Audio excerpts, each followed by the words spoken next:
सभी आंगनबाड़ी सेविका सहायिका मिनी बहनों का आज के इस वीडियो में स्वागत है। बहनों, मैं आपको स्टार्टिंग में ही बता देना चाहता हूं कि इस वीडियो में आप सबको आगामी 3 माह के लिए जो भी सामूहिक गतिविधियां मनानी है, जिस दिन भी मनानी है, उसका भी कैलेंडर आ चुका है। उस कैलेंडर को भी आपको इसी वीडियो में हम अभी दिखाएंगे, उसके साथ सरकारी पूरा आदेश भी दिखाएंगे। लेकिन अभी आप सबसे पहले देख लो कि कोर्ट के लिए किन किन बहनों ने 21 दिसंबर को अपना सहयोग भेजा था। आज 23 दिसंबर है। अभी जो आप ये लिस्ट देख रहे हो, ये 2 दिन वाली पहले की है, यानी 21 दिसंबर की है, और कल 22 दिसंबर की अभी बन के नहीं आई है। जैसे ही बनकर आ जाएगी वो भी आपको दिखा दी जाएगी। तो परसों 21 दिसंबर को जिन जिन बहनों ने कोर्ट के लिए सुनील भाई जी को सहयोग राशि भेजी है, प्लस उसका स्क्रीनशॉट भी सुनील भाई को भेजा था, उन बहनों के नाम इस लिस्ट में दिए गए हैं।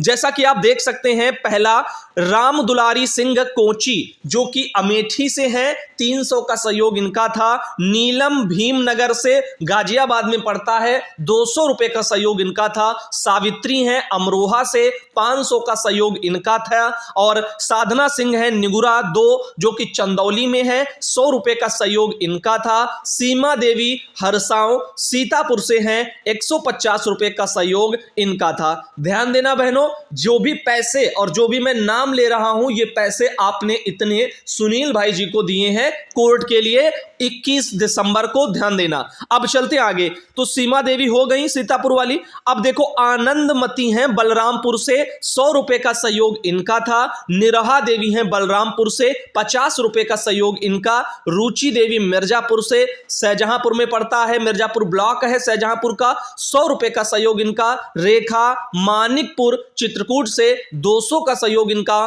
मंजू देवी बेलथरा उन्नाव में है, 100 का सहयोग इनका। सुनीता रामपुर 250 का सहयोग इनका। प्रमिला रामपुर 150 का सहयोग इनका। सावित्री रामपुर 250 का सहयोग इनका। सर्वजीत रामपुर 250 का सहयोग इनका। रुपेंद्र कौर रामपुर 150 का सहयोग इनका। तरन्नुम रामपुर से 450 रुपए का सहयोग इनका। कितना? 450 रुपए का सहयोग इनका। कमलेश रामपुर 350 का सहयोग। और जोगिंद्रोबाई रामपुर 150 का सहयोग। कैलाश रामपुर 350 का सहयोग। लक्ष्मी रामपुर 150 का सहयोग। अभी और भी कुछ बहनें हैं रामपुर की, उनका भी नाम देख लीजिएगा। रानी रामपुर 150 का सहयोग। ममता रामपुर 250 का सहयोग। संगीता रामपुर 450 का सहयोग। अनीता रामपुर 200 का सहयोग। रज्जो रामपुर 200 का सहयोग। परवीन रामपुर 150 का सहयोग।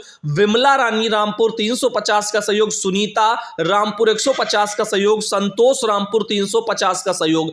आगे है सिंधो रामपुर से 150 का सहयोग। विमला सेकंड है रामपुर से 350 का सहयोग। सुनीता सेकंड है रामपुर से 350 का सहयोग। सबाना है रामपुर से 150 का सहयोग। और रूबीना है रामपुर से 150 का सहयोग। तो ये जो भी बहनों के नाम आपने रामपुर वाली बहनों के देखे हैं, ये लखजीत कौर भी बहन आती हैं रामपुर से, उन्हीं के जो है बदौलत या उनके जागरूक करने के बाद वहां की सभी बहनों ने ये उनके अपने ब्लॉक से मदद भेजी है। और बहुत बहुत धन्यवाद है इन सभी बहनों को कि उन्होंने कोर्ट के लिए अपनी इतनी सहयोग राशि वहां पर भेजी है। बाकी इन बहनों ने थोड़ा थोड़ा मदद हमारा भी किया था, जिसके बारे में ऑल इंडिया पर हम पहले भी दिखा चुके हैं। अब चलते हैं आगे और आपको बताते हैं संतोषी बहन है शाहजहांपुर से, जिनके द्वारा बहुत ही बढ़िया सा बेहतरीन एक आदेश आज भेजा गया है। यह जानकारी सभी आंगनबाड़ी बहनों आप सबके काम की है, कृपया ध्यान से सुनिएगा। सबसे पहले तो हम आपको क्या करते हैं, आपका वही दिखा देते हैं कैलेंडर। उसके बाद मेन आदेश पर, इसी कैलेंडर के संबंध में आदेश भी आया है, नया आदेश, तो उसको भी दिखाएंगे। लेकिन पहले आप देख लो कैलेंडर, उसके बाद यहां पर आपको हम दिखाएंगे पूरा आदेश, जिसमें कि पैसों के बारे में भी जिक्र है, कितना पैसा किस हिसाब से इन गतिविधियों के लिए, और वो भी किन किन गतिविधियों के लिए इस नए आदेश में जिक्र किया गया है। तो पहले अपना देख लो कौन सा, ये बाल विकास सेवा पुष्टाहार जो है विभाग में पोषण अभियान सामुदायिक गतिविधि कैलेंडर 2022 से 23 के लिए। क्यों? क्योंकि जनवरी से स्टार्ट होगा, 2023 लग जाएगा, तो 2023 का आप ये देख रहे हैं जो अभी जनवरी से शुरू होगा। अभी आपके पास कुछ दिन है शेष, तो आप क्या करें, इस वाले स्क्रीनशॉट को अपना जो है लिख ले कहीं पर, या तो स्क्रीनशॉट ले लो या फिर लिख के रख लो पूरा, कौन सी डेट में किस महीने में क्या क्या है। अब उन बहनों की तो मदद भेज ही देंगे जो बहनें ब्रॉडकास्ट से हमसे जुड़ी हैं, उन बहनों को ये उनके ग्रुप में मैं डाल दूंगा ताकि उन बहनों तक ये मदद पहुंच जाए। तो उनको टेंशन लेने की जरूरत नहीं है। जिन बहनों ने भी हमारा सहयोग किया था उन बहनों को ये स्क्रीनशॉट दे दिया जाएगा, यानी ये पूरा कैलेंडर दे दिया जाएगा। अब देखो क्या है, 3 जनवरी को वजन दिवस मनाया जाएगा। कब? 3 जनवरी को वजन दिवस मनाया जाएगा। 0 से 5 वर्ष के बच्चों के लिए गैर वित्त पोषित कार्यक्रम होता है बहनों, यानी इसके लिए कोई भी पैसा हम लोगों को नहीं मिलता, यानी ये नॉन फंडेड कार्यक्रम आप इसको कह सकते हैं। फिर है 10 जनवरी 2023 को आपका सुपोषण दिवस होगा। लाभार्थी परिवारों के पुरुष सदस्य, विशेषता पिता और जो है पति, ये लिखा गया है, इनके साथ में सुपोषण दिवस मनाया जाता है। तो पोषण अभियान के अंतर्गत ये वाला वित्त पोषित है, यानी ये फंडेड है, इसका पैसा देने का प्रावधान है, यानी इसका पैसा आता है, आप ऐसे कह सकते हैं, या फिर इसका पैसा मिलता है। ठीक, अब देखो तीसरा, 24 जनवरी 2023 को क्या होगा? अन्नप्राशन दिवस मनाया जाएगा। 6 माह की आयु पूर्ण कर चुके जो बच्चे हैं उनके लिए पोषण अभियान के अंतर्गत ये वित्त पोषित कार्यक्रम है, यानी फंडेड कार्यक्रम है, यानी कि इसका पैसा मिलता है। इस तरह से समझ सकते हो, मिला हो या ना मिला हो अलग बात है, लेकिन लिखित में इन कार्यक्रम का प्रावधान है पैसे देने का। अब देखो कितना कितना मिलेगा वो अभी आपको इस वीडियो में बताएंगे, बशर्ते आप पूरा देख करके जाना। अब देखो 31 जनवरी 2023 को किशोरी दिवस है। अब 11 से 14 वर्ष की स्कूल ना जाने वाली किशोरी बालिकाओं के लिए होता है और ये गैर वित्त पोषित कार्यक्रम है, इसके लिए कोई पैसा नहीं मिलता, यानी ये नॉन फंडेड आप इसको बोलेंगे। अब चलते हैं फरवरी महीने में क्या मनाना है और कैसे मनाना है। तो फरवरी का बहनों आप देखिए, फरवरी में लिखा गया है फरवरी 2023, तो 7 फरवरी 2023 को वजन दिवस है 0 से 5 वर्ष के बच्चों का, और ये गैर वित्त पोषित है, यानी पैसा नहीं मिलता, कह सकते हैं साफ साफ नॉन फंडेड बोलेंगे। और 14 फरवरी 2023 को गोद भराई दिवस होगी। प्रथम त्रैमास की गर्भवती महिलाएं, धात्री माताएं, मातृ समिति की सदस्य, इन लोगों के जरिए से और पोषण अभियान के अंतर्गत वित्त पोषित कार्यक्रम है, यानी इसका पैसा मिलेगा, ये वाला फंडेड है। फिर है 28 फरवरी को वाश डे। किसी भी आयु वर्ग के बच्चे, किशोरी यानी किशोर किशोरी और महिलाएं, पुरुष, समुदाय वाले नेता, पंचायत जो है पंचायती राज वाले सदस्य, ये आपका वित्त पोषित कार्यक्रम है बहनों, यानी फंडेड है, यानी कि इसका पैसा मिलेगा। तो अब आगे देखो मार्च 2023 का, 6 मार्च को वजन दिवस है 0 से 5 वर्ष के बच्चों का, ये गैर वित्त पोषित है, यानी नॉन फंडेड है, यानी कि पैसा नहीं मिलता। 14 मार्च को अन्नप्राशन दिवस, 3 माह की आयु पूर्ण कर चुके जो बच्चे हैं उनके लिए, यानी 3 नहीं 6 माह की, तो अन्नप्राशन उन्हीं का होता है ना जो 6 माह पूरे कर लेते हैं। तो 6 माह की आयु पूर्ण कर चुके बच्चे पोषण अभियान के अंतर्गत ये वित्त पोषित कार्यक्रम है। और फिर 28 मार्च को है गोद भराई, जो कि प्रथम त्रैमास की गर्भवती महिलाएं, धात्री माताएं, मातृ समिति की सदस्य, ये सब रहेंगी। और ये वाला भी कैसा है? वित्त पोषित है, यानी कि फंडेड है, यानी कि पैसा मिलेगा। अब देखो नीचे नोट में इन्होंने क्या दिया, ये जूम कर रहा हूं ऊपर, लेकिन ये जा नहीं रहा है बहनों, तो इसके लिए टेंशन ना लेना, मैं पढ़ के सुना रहा हूं। हमेशा की तरह नीचे नोट में 3-4 बातें लिख दी जाती हैं, क्योंकि ये मोबाइल से बना रहा हूं तो इसीलिए मैं ऊपर की तरफ कर रहा हूं, तो ये जा नहीं रहा है। ज्यादा जूम करेंगे तो बस इतना आ जाएगा, बस इससे ज्यादा नहीं जा रहा। नोट में लिखा, यदि गतिविधि की निर्धारित तिथि पर अवकाश हो तब निर्धारित तिथि के अगले कार्य दिवस पर गतिविधि आयोजित की जाएगी।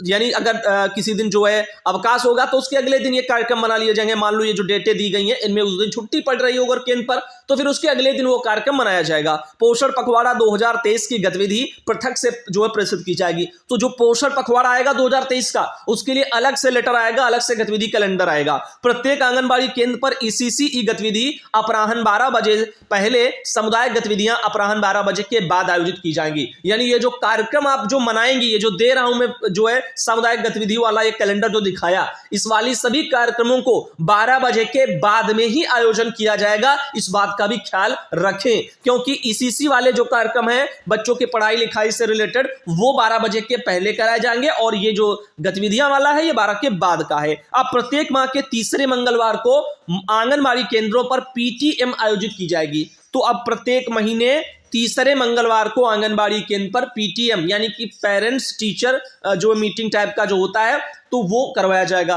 अभिभावकों के साथ में मीटिंग कराई जाएगी कि आपका बच्चा कितना पढ़ रहा है, कैसे पढ़ रहा है, क्या क्या, ये सब दुनियादारी को लेकर के उनके माता पिता से बातें की जाती हैं बच्चे का शिक्षा को लेकर के। अब ये रहा आपका जो है कैलेंडर। अब दिखाते हैं आपको ये वाला पूरा ऑर्डर यानी कि आदेश, जो कि कार्यालय महानिदेशक राज्य पोषण मिशन उत्तर प्रदेश लखनऊ से 21 दिसंबर 2022 को जारी हुआ। समस्त जिला कार्यक्रम अधिकारी यानी कि सभी जिलों के डीपीओ लोगों को भेजा गया। पोषण अभियान के अंतर्गत आंगनबाड़ी केंद्र स्तर पर समुदाय आधारित गतिविधियों के आयोजन के संबंध में ये लेटर है। अभी जो कि मैंने आपको पूरा गतिविधि कैलेंडर तो दिखाई दिया, अब बस लेटर रह गया, इसको देख लीजिएगा। लिखा गया, कृपया उपयुक्त विषयक शासन के पत्र संख्या दी गई है 7 अगस्त 2022 का संदर्भ ग्रहण करने का कष्ट करें, जिसके द्वारा प्रदेश में आंगनबाड़ी सेवाओं के अंतर्गत आने वाले लाभार्थियों जैसे कि 0 से 6 वर्ष के बच्चे, गर्भवती महिलाएं, धात्री माताएं, किशोरी बालिकाएं, इनके स्वास्थ्य एवं पोषण स्तर में सुधार लाने, स्वास्थ्य पोषण व्यवहारों को अपनाने, समाज में जागरूकता बढ़ाने तथा परिवार के व्यवहार परिवर्तन के लिए आंगनबाड़ी केंद्र स्तर पर समुदाय आधारित गतिविधियां जो उनके आयोजन के संबंध में कुछ दिशा निर्देश दिए गए हैं। अब नीचे उन्होंने लिखा कि सक्षम आंगनबाड़ी एवं पोषण 2.0 गाइडलाइन के पैरा 4.2 उसमें 250 रुपए की दर से 2 समुदाय आधारित गतिविधियों के आयोजन के लिए दिशा निर्देश दिए गए हैं। भारत सरकार की गाइडलाइन के अनुसार पोषण अभियान के अंतर्गत आंगनबाड़ी केंद्र स्तर पर समुदाय आधारित गतिविधियों के आयोजन पर व्यय धनराशि प्रतिपूर्ति के आधार पर भुगतान की जाएगी। एक समुदाय आधारित गतिविधि आयोजन के लिए निर्धारित धनराशि रुपया 250 निम्न विवरण के अनुसार दी जानी है। और यहां पर कार्यक्रम से संबंधित आवश्यक सामग्री के लिए व्यय 100 रुपए का इसमें होगा। खान पान, चाय, स्नैक्स के लिए 125 का, और कोई अन्य आकस्मिक लागत आ जाते उसके लिए 25 रुपए का। बताओ, कोई अचानक से अगर लागत लागेगी तो क्या 25 रुपए में वो पूरी हो जाएगी? अब इनका कहना है कि वित्तीय वर्ष 2022-23 के चतुर्थ त्रैमास माह जनवरी 2000 जो है यहाँ पर यानी माह जनवरी 2023 से मार्च 2023 तक इसमें आंगनबाड़ी केंद्र स्तर पर आयोजित होने वाली सामुदायिक गतिविधियों के कैलेंडर पत्र के साथ संलग्न है। चूंकि मैंने अभी आपको वो दिखा भी दिया, तो 250 हमेशा की तरह उतना का ही यहाँ पर प्रावधान है। एक कार्यक्रम के लिए कितना, एक समुदाय आधारित गतिविधि के आयोजन के लिए 250 का, तो 2 के लिए महीने में दो सिर्फ फंडेड हैं, तो 2 के लिए 500 हो गया। तो बस वही हिसाब से अभी भी आएगा। अब इनका कहना है कि गतिविधि आयोजन की अवधि कम से कम 1 से 1.5 घंटे का होना चाहिए और गतिविधि दिवस में प्रतिभाग करने वाले पात्र लाभार्थी का चयन सही तरीके से होना चाहिए। अन्नप्राशन दिवस के लिए 6 माह पूर्ण कर चुके बच्चे, गोद भराई हेतु त्रैमास की जो गर्भवती महिलाएं हैं उनको, छूटे हुए पात्र लाभार्थी को प्राथमिकता के आधार पर आयोजित सत्र में बुलाया जाए, जिससे कि व्यवहार प्रोत्साहन की प्रक्रिया सतत जारी रहे। छूटे हुए लाभार्थी को फॉलोअप योजना अवश्य बनाएं। विभाग द्वारा आंगनबाड़ी केंद्र पर उपलब्ध कराई गई पोषण मैनुअल सक्षम में अंकित संदेशों तथा समुदाय आधारित गतिविधियों के आयोजन में उपयोग किया जाए। अन्नप्राशन तथा गोद भराई के समय लाभार्थी का वजन अवश्य जो है लिया जाए, जिससे कि परामर्श को आउटकम आधारित बनाने में सफलता भी प्राप्त हो सके। ये सारी चीजें यहाँ पर दी गई हैं। बाकी जो है यहाँ पर सगुन को लेकर के भी है, आइए देखते हैं।